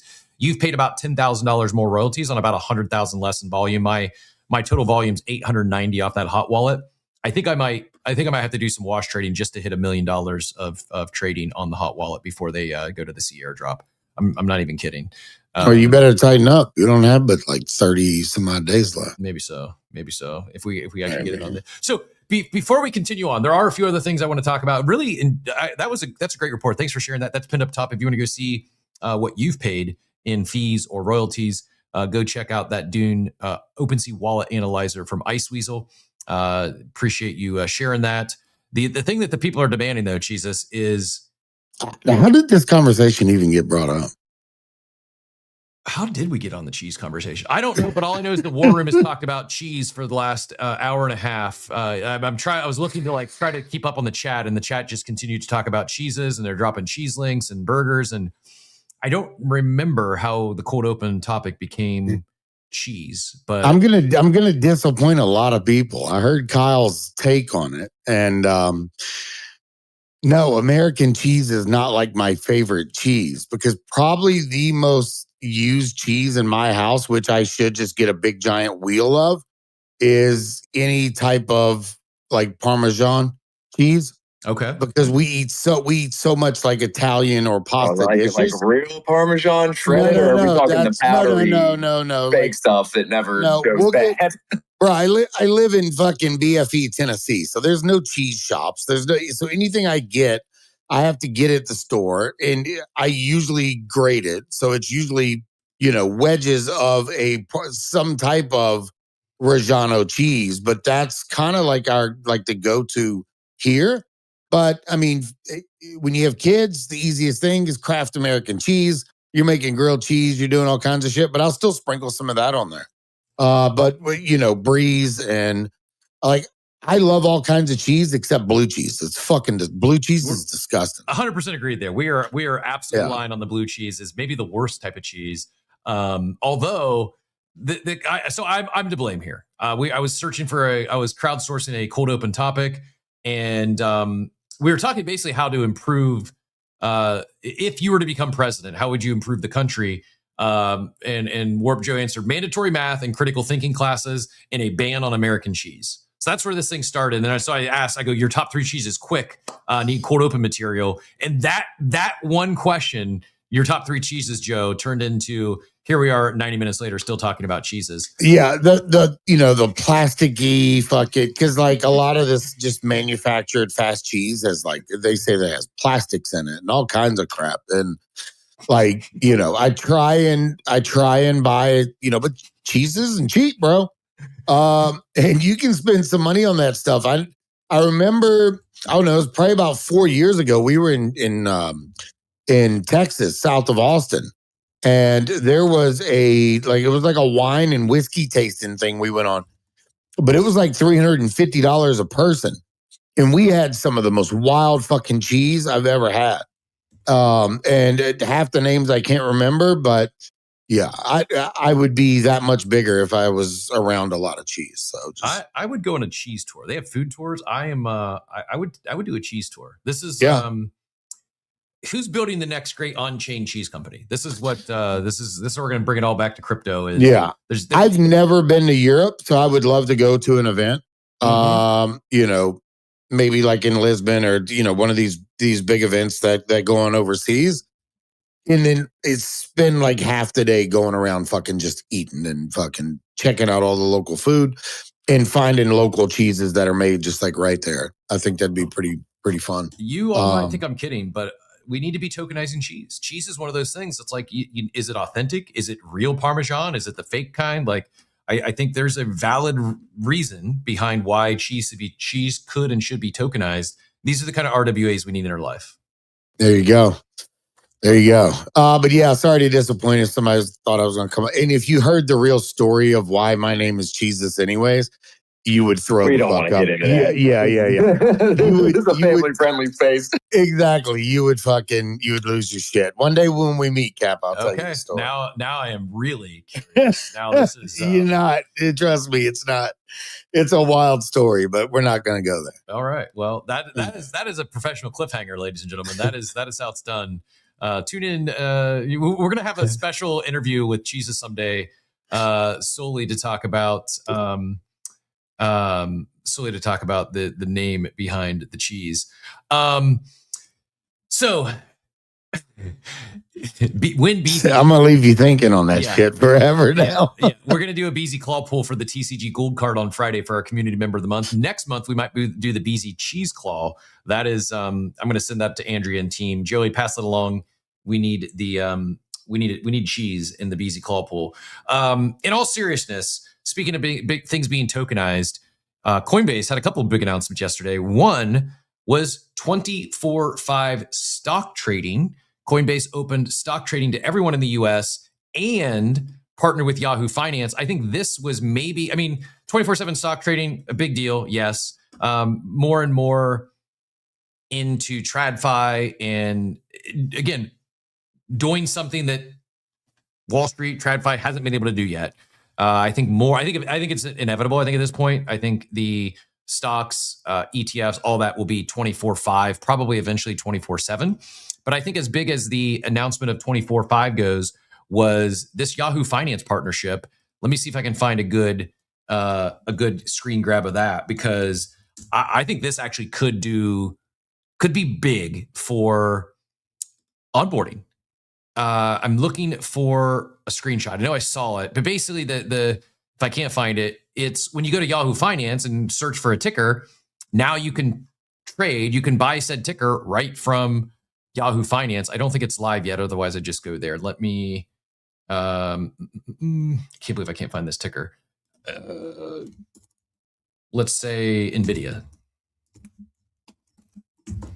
See if Yahoo pulls up. Great. No luck yet. Anyways, you just have to trust me on the visual picture when you go to Yahoo Finance and it is. Sorry, it is live. My apologies. I can actually just show you the real thing here. Let me hide that. We'll go quick. If you want to, and you're searching for whether you're Googling it or Yahooing it, or you're just a Yahoo Finance user, you now can trade NVIDIA right on Coinbase. Maybe it's not a big deal. Maybe it doesn't onboard people. Maybe it's not highly used. I think we continue to see, it's a good move by Coinbase. Coinbase, we talk about their top of funnel advantage they have when it comes to base and bringing people into the space. I do think Robinhood and Coinbase have done a lot to bring people into crypto. And I think this is just one more step in the positive direction. I would like, the last thing I had as far as back into stablecoins, not launching their own. Stripe also announced yesterday they plan to maybe buy PayPal. I think all this is probably bullish.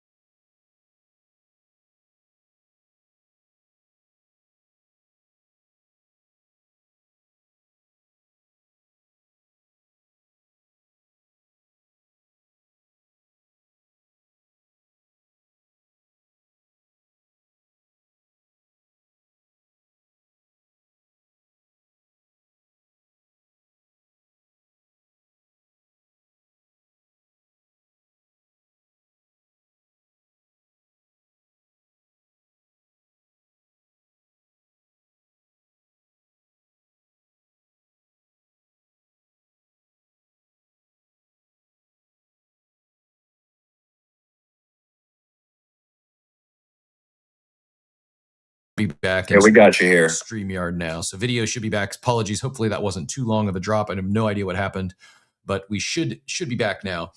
Yeah, it wasn't just you, Payne. It was it gave me an error on the StreamYard tab. So no idea what, but we are back.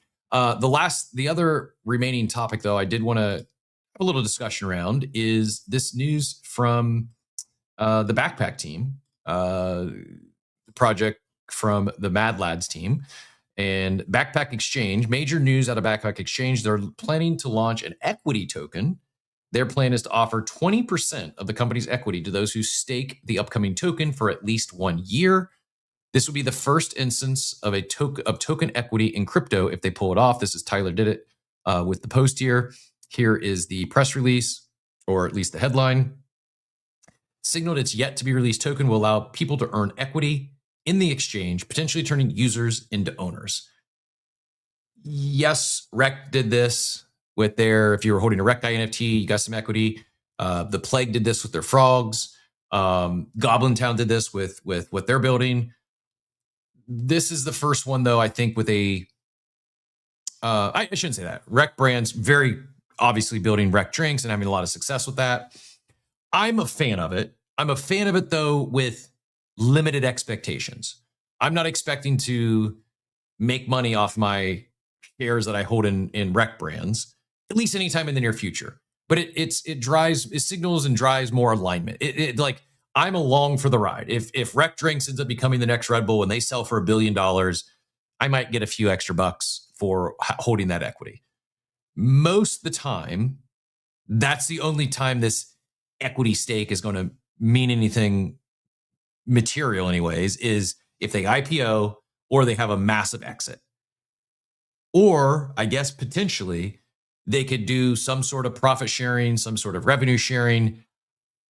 I just don't know how they do that without it becoming a security. So I don't know. I'm curious, Cheese, if you'd like to get in here, I'd love to go refill my coffee. If I could hand you the mic for 60 seconds, it'd be awesome. And then an idiot or Vainglorious, if you have thoughts on this idea of equity for holding a token or staking a token for a year. Cheeses, do you mind giving me 60 seconds of air cover? Yeah, I got you. Appreciate you. Yeah, I don't mind it. I think it's a good thing if you believe in the brand and believe in the founders and the team, and you're there for long-term support, then cool. A lot of people aren't. I've seen a lot of people mad that Mad Lads were not getting more upfront on TGE, more of an allocation. So, but that's people in the space just being greedy and wanting max payout, right there. So who knows? Vainglorious, what's up? I know you had your hand up. No worries. I mean, I agree, man, that equity is fine. Man, I think the cardinal rule about taking royalties or equity is you got to pick the right amount of money that motivates you. If you take too much money, it's burning a hole in your pocket. You don't take enough, you're starving. It's the right amount of money that motivates your team and keeps you going. And you got to make sure you don't take too much. Yeah, I agree. And I thought Beanie had either a big investment. I remember at one point, unless I'm thinking of another brand, but I could have sworn Beanie was repping a backpack badge there for quite a while. But I'm pretty sure that's what it was. And I haven't seen Beanie on my timeline in quite a while. So not really sure. But I mean, would you rather have equity in backpack or would you rather have equity in like rec drinks? I mean, I'm not a backpack user or neither am I. Ecosystem. So I just if you think about it though, I guess what it comes down to is how do you win? How do you realize any sort of financial win from this? And if it's an exit someday, maybe that's more likely in the CPG side and the rec drink side. If it is some sort of revenue share or profit share, probably more realistic on the exchange side, at least in the short term, right? Like it's, these exchanges, they print, I could see them I could see it being very profitable if they capture any sort of market share and volume, they could generate a lot of revenue. So yeah, now I would say this, many people have said for a while, they'd like to own stock in something. They wish it was equity. I'd much rather have a token at least point to equity, at least give the potential to have some sort of windfall down the road than just a pure, this is just a meme token that you can support us by buying it and holding it. And there's no use for it other than you could sell it someday, maybe more than you bought it for. I would, if I was in this ecosystem, I would say this, if I was in the ecosystem and I have a claim for my Mad Lad, well, I'd stake the thing. I'd be along for the ride. Unless it's a material amount of money, and I don't imagine it's going to be for a single NFT, but let's say I held one Mad Lad and I'll have to go check, see what that floor is currently. Let's just say for easy math, let's say it's 10 grand. Well, I'm not expecting 10 grand worth of token. I'm guessing the part of the floor, the token claim is priced into the floor price.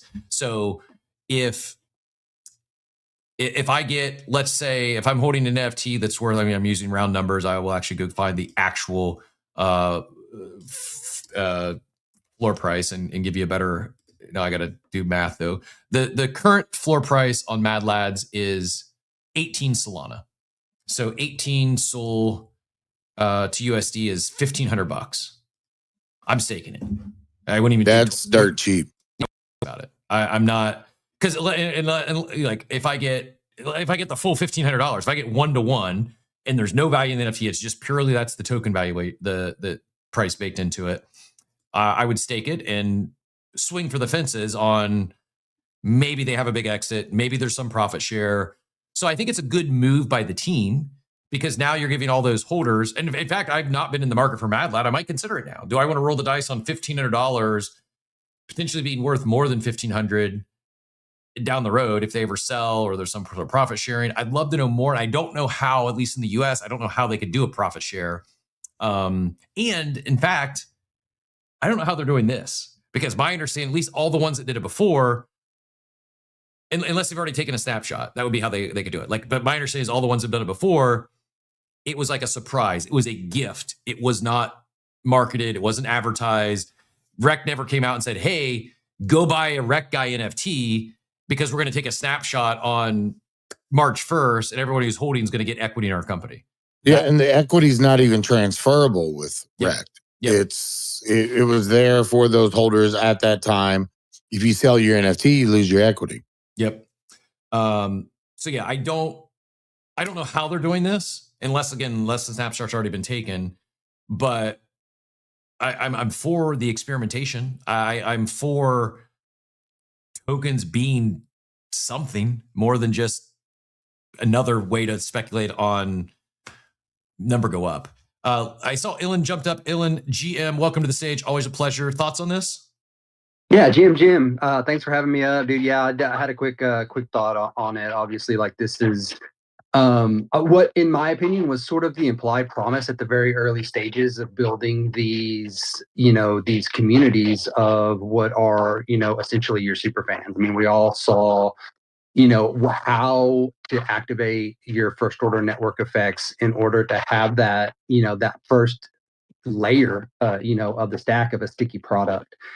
And, whenever we start talking about, tokens being some sort of equity or leading to some sort of equity, I think that it's smart. It's a smart evolution for, the space. You provide that optionality. Like you said, there could potentially be, payouts on, IPOs or potential acquisitions in the future, but you also have optionality on a potential tender offer, which obviously we saw recently with Stripe. So it's not, it's all sort of contingent on the success of the brand itself. And, in order to have a successful brand, you have to sort of essentially, in this, sort of modern interconnected world, have to have that first level network effect. And what these projects really provide is the first level network effect that's global. That has never really, really been done before. I mean, obviously we saw, the most successful sort of network effect, and we all know, of, Facebook and its origins on a college campus. But, with NFTs, you get people to, congregate around the, the community, the art, what everything we're doing here, in Web3, and, the promises there. And then, sort of be able to have that, that global interconnected network of individuals on the ground ready to, be your cheerleaders and push out that first level network effect to second level, which is, that's a superpower, in my opinion, of this space and what we're all doing here. And, sort of, it's sort of that Facebook first level network effect on steroids, because you're immediately global, right? Like, which is huge. I agree. And then, then again, real quick, the last point I want to make is that you have buy-in from the community, right? Like the community feels like they are owners of something, and that's important in the context of belonging to something bigger than yourself, which is another reason that we're all here in the first place. Yeah, great take. Appreciate you sharing. And yeah, that buy-in, that alignment, all powerful. The thought that, the point I don't think we've hit on yet is, yes, the network effects can be very real. Yes, it's like, I think of it from an entrepreneur wanting to start a bootstrap business. Very hard to do that elsewhere and get the network effects you can get here in crypto. Like, liken it to Kickstarter. Like, if you still got like an NFT mint compared to Kickstarter, are there some similarities? Sure. I don't think I don't think people who go participate in a Kickstarter to help a business get off the ground then go and change their PFP and their digital identity to the product of, the new coffee maker they're buying. Maybe it's happened, but I don't think you get near the actual real network effects, the brand ambassadors that you can get in this space. And then it puts that on steroids when you talk about it's not just US based or wherever you're located. It really is a global network effect that we've seen it work. We've seen it work for a lot of these successful brands, a lot of these brands that are building IP. It gets me excited to think about not just the IP, but in this case, a real product. Not that I know some are selling real products. Please don't take that the wrong way. But I think from the beginning, my understanding, again, not in the ecosystem, Mad Lads it is. So I say this somewhat as an outsider, but my understanding is from the jump, this was the plan, right? Like I think it was very early on that they knew they were building Backpack Exchange, and a lot of those supporters were, in that ecosystem. They bought those NFTs with not that they expected equity, but they expected the exchange to come, and they expected a token allocation, right? I'm for. I think it's much better to do something, assuming you can do it legally, to give a sliver of equity, as opposed to just here's our token drop. Not knocking any others, but we've seen a lot of most NFT PFP collections that drop a fungible token. There's not been anything to do with it, and the token is a race to the exits, because like all I can do is sell. Here at least there's an option of something else to do, and I'm for it. Appreciate the experimentation, and I kind of hope we see more of it. Jesus, an idiot, Vainglorious, any other thoughts on Backpack and just higher level token equity or token representing equity? No. I think it's good. I think a lot of these brands that do vest their tokens, and from the days of even Pudgies and Apes, everybody getting their money up front. I mean, we're never going to see that again. So I think building long term is the better play. As long as the founders are active, the founders are visible and out in the space. I love how Luca builds in public. So is he sharing everything? No, but he's sharing enough to show his community that shit's getting done, and he ships constantly. So I mean, I'd be behind that. Yep. Vainglorious, go ahead. So I come off mute. Thoughts? Yeah, no worries. I've changed my mind recently about meme coins and tokens. Okay, first of all, I think anybody who's shipping and being creative and pushing technology, fuck yeah. That's just positive. It shows you're engaging in blockchain technology. But you know what? I changed my mind about meme coins and tokens in general recently, because to be honest, my Tesla shares don't mean fuck all because I've never received a dividend. So in some ways, they're a coin as well. So like, I don't think they're that far away from equity token. They're just representations of value. Yep. I think, but it's pushing the envelope. So whatever. But hey, I got to jump, guys. Thanks for having me on. See you guys later. Thanks for joining us. Really appreciate it. I would just add, I think a representation of future value, even in the case of Tesla and several others that trade at extreme multiples above earnings. Speaking of multiples of earnings, holy moly. Congratulations. Breaking news here. Congratulations to anyone still holding Circle.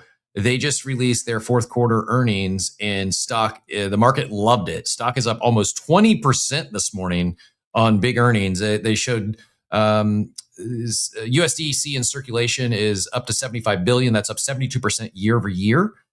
11.9 trillion in USDC on-chain transaction volume, up 247% year over year. Repeat that. USDC on-chain transaction volume up 247% year over year. 770 million total revenue and reserve income up 77% year over year.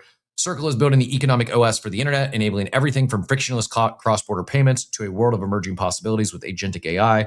Our platform is at the center of this financial transformation. For full results at investor.circle.com.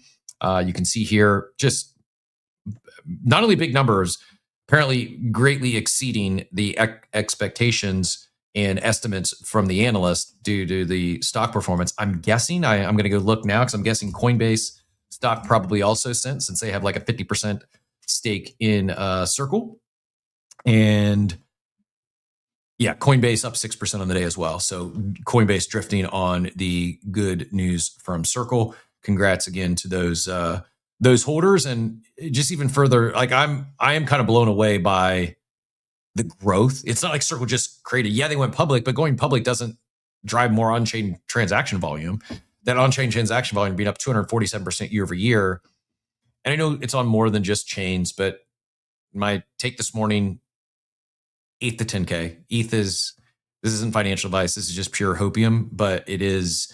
Remain very bullish on ETH when it's, I think, going to continue to be a home for payments, for stables, for RWAs, for the agentic world. And these agents are, as they're kind of getting their foothold on ETH currently, I could see that to the point of network effects, I could see that continuing to grow as that takes off. Are there things like, could Temple come up, launch and take a bunch of market share in terms of payments? Yes, but I think we're so early with we think it's like, oh, everyone pays in stables already. It's been around for years. I think that being up 247% year over year just drives home. It's not, or it's not late. It's still very, very early, and it's only going to continue to grow. Speaking of what's going to continue to grow is software engineer salaries. Anthropic is recruiting their latest software engineer for $600K, $570K to be exact. So if you are a dev and looking for a W-2 job, maybe go fire some applications to Anthropic. Last thought here, and then we may go around the horn for any final closing thoughts or comments or anything that we missed. Kaushi says Bitcoin now has a 30% chance of hitting 100K this year. We said it, the bottom is in that 23 year. If you missed it earlier, the 4-year cycle, Bitcoin has marked the bottom 23 months after the all-time high, and right now we're at 23 months. So while I'm not a firm believer in the 4-year cycle anymore, I will be a believer in that 23 months from the all-time high marks the bottom. So giddy up, here we go. And then we haven't looked at this for a while, but speaking of ETH and my bull thesis for ETH, the strategic ETH reserve companies just continued to buy for the most part, minus the Ethereum Foundation. They're down on the month. Again, this is USD value, so take that for what it's worth. Bitmine, Tom Lee, the hero we didn't know we needed, they're now up to $8 billion of ETH on their balance sheet. 73% of their target, they desire, their stated goal is to get 5% of the Ethereum supply. They're currently at 3.66. Sharplink Gaming still number 2, Ether Machine number 3, ETH Foundation number 4, and Bitmine or Bit Digital number 5. Coinbase coming in at 6 on the list.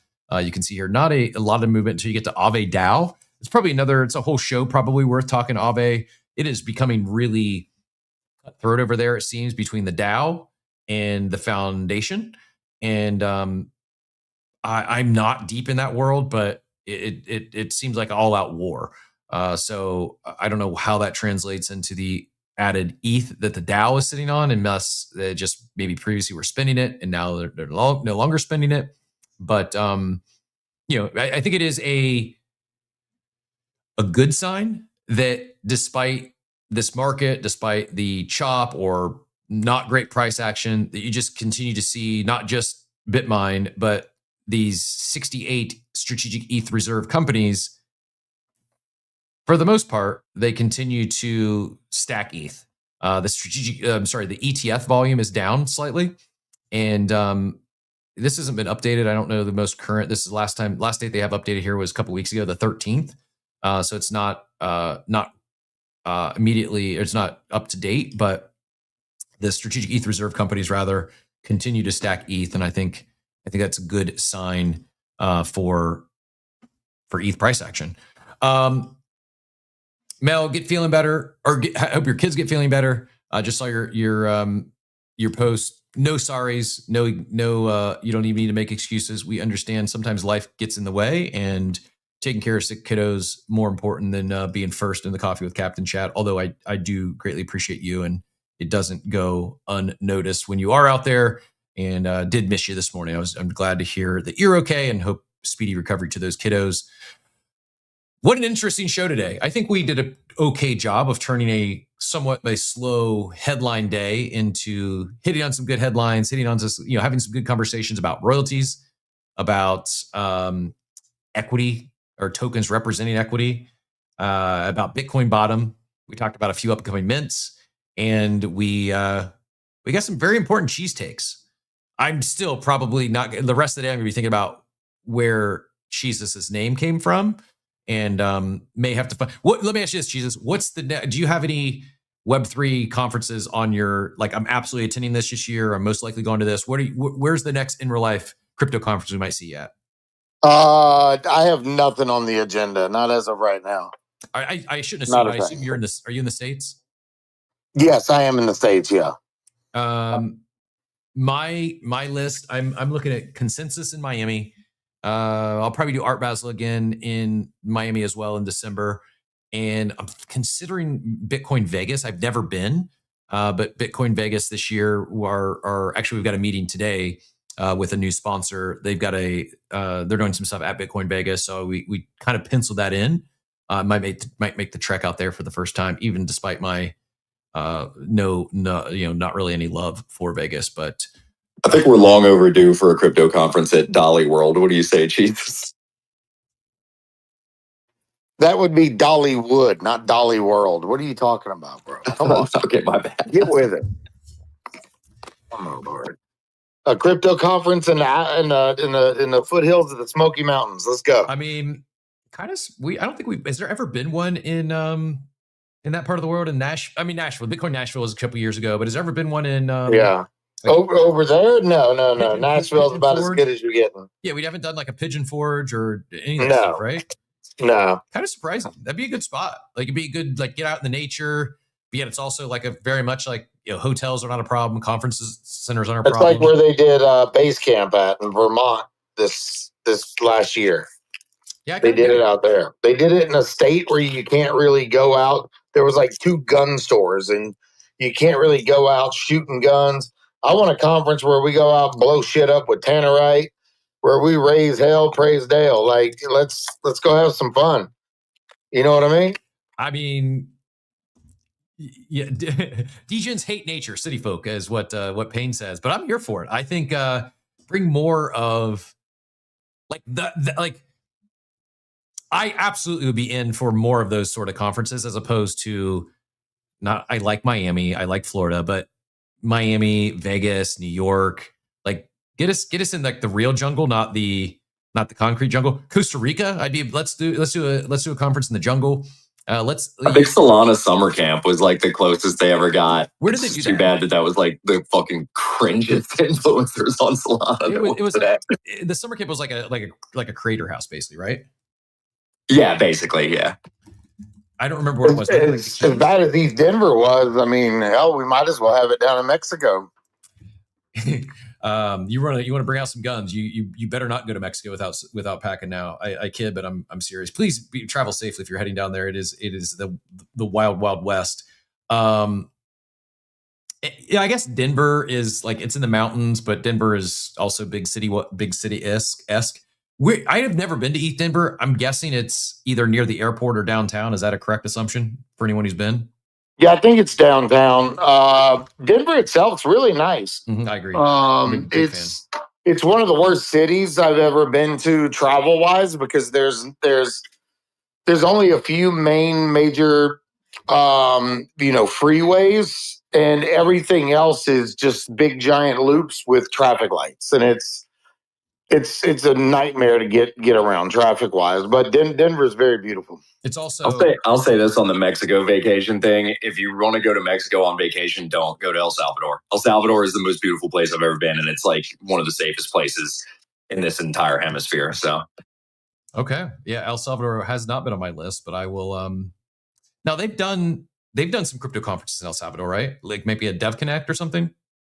I don't know if they've done conferences, but I know. I mean, Bukele's been stacking sats for years now. So, I mean, he's kind of famous for that in the space, and really, really cleaned that country up. My wife is from El Salvador, so we went down there a couple of years ago, and it was truly one of the most beautiful, probably the most beautiful place I've ever been.